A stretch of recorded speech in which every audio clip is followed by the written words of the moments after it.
now that we're done with the gearbox, we're going to add the rest of the flywheel. All right, so the first thing we're going to do is attach the polycarbonate piece to this piece. So for this, we're going to need a few pieces. We're going to need the polycarbonate piece and the 3-wide. So first thing we're going to do is take off these 4 screws here. Make sure to keep this on. You don't want to take this off. So when doing this, I'm making sure that I'm holding the top bar down. As you can see, this is off, but I hold the top bar down so that it doesn't fall out. Let me slide this on nicely. I'm going to do the top ones first, but make sure that you keep everything loose here. You don't want any tightness on this. If the holes don't align perfectly, you can always drill them out a little bit more. Now for this bottom part, we're going to need larger screws. These screws are going to be used to place the 3-wide in addition to this. Now, as you can see, the far 2 holes should align with the 2 holes drilled out over here, which means that it should be on the 11th and 12th hole coming from this side, the side where the disc comes out, that would screw in. I'm using 3/8 screws to tighten these.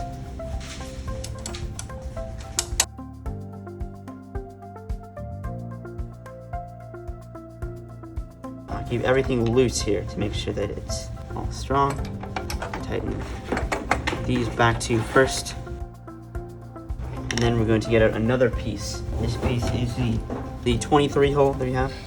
And you're going to attach it to these side holes over here. For this, I as well use 3/8, 2 cap nuts on the bottom.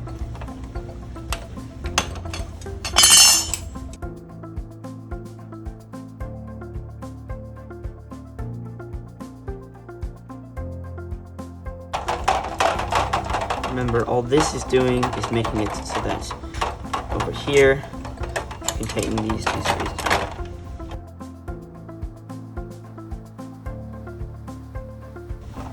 Now we're going to finish off this side over on this side. So the pieces you're going to need are 10-hole C-channel.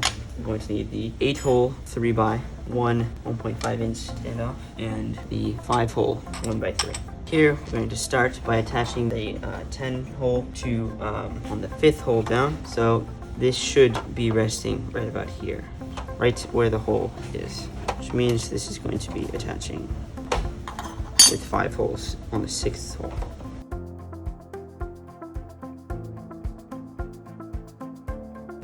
Then you're going to take the 8-hole 3x, place it outwards. And before you do that, you're going to take a 1/4 inch screw.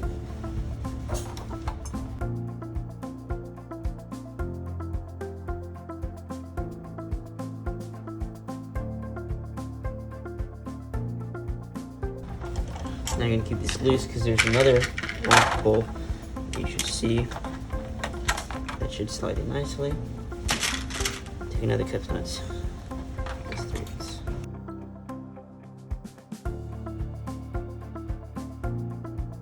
Then you're going to take the 5-wide and just slide it in nicely.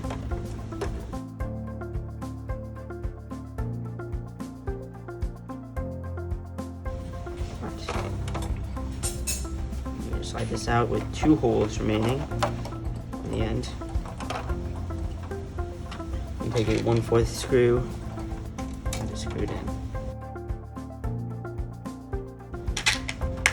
And you do the same thing 4 holes back, not on the last hole, but on the 4th hole.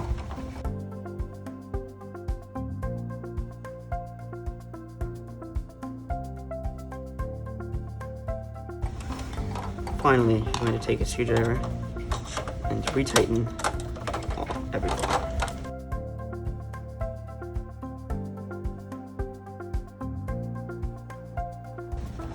Alright, now that this is completed, strong and sturdy, I'm going to add the top bar, the 31 that we had before. It's going to slide nicely in here. Before we do this, we have to add this. You put an insert on the bottom here, and that just going to fall nicely. Then you're going to take a 3 high strength spacer and put that on the top.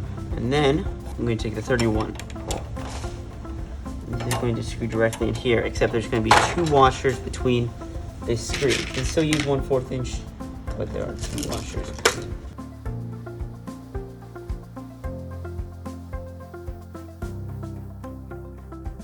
Alright, then moving to the front, over here, we're going to need 2 1.5 inch standoffs. Take 1/4 inch screws. These are going to go through these other 2 holes here that have not been used yet.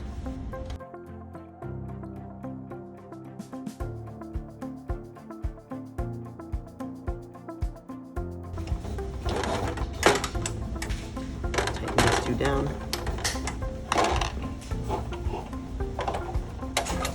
And it should rest nicely. Now, we're going to bring in another C-channel. The 18-hole C-channel are going to be used. You can see this is going to slide between the 2 here and directly attach in the front 2 holes.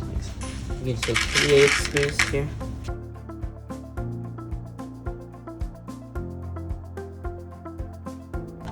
Now you're going to make sure to keep these loose. And you take another screw, attach it for a 3rd point on this. This one will just have a caps nut on this. Next, we're going to get the 35-hole one, and this is going to go alongside here. Remember, on the end over here, 3/8. You can see I put the 2 washers on here, and then a caps nut.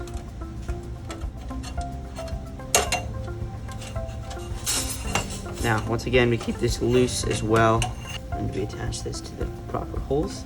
These are regular 1/4 inch screws. And then you tighten down.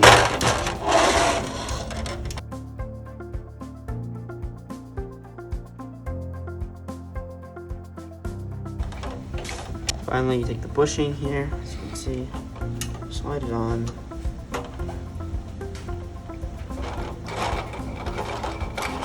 Should be able to spin very nicely. And then you take the large high-strength spacer, slide that on. And it should have some leeway. Attempt to hold it from the bottom here and push it upwards.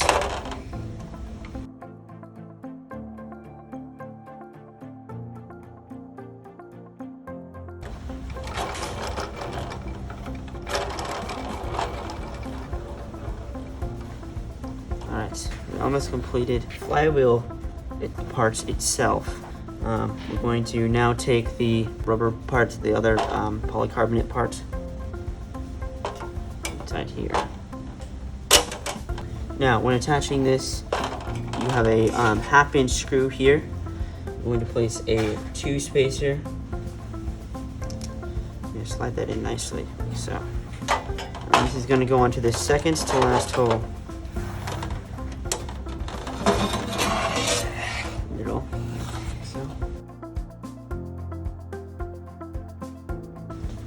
You take the same exact thing on the other side, 1/2 inch screw with a 2,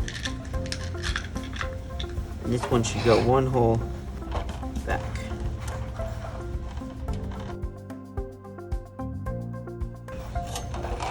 So this spot here.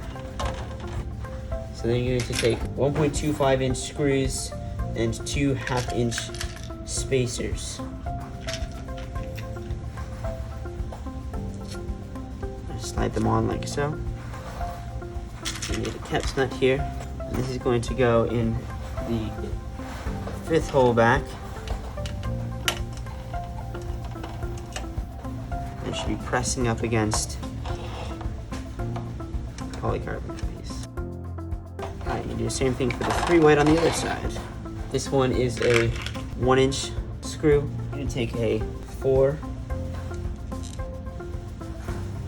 2 washers, and a 1. Then you're going to slide this on the end. The caps nut and turn it on the bottom. Now that we're done with this, we're going to move on to the indexer.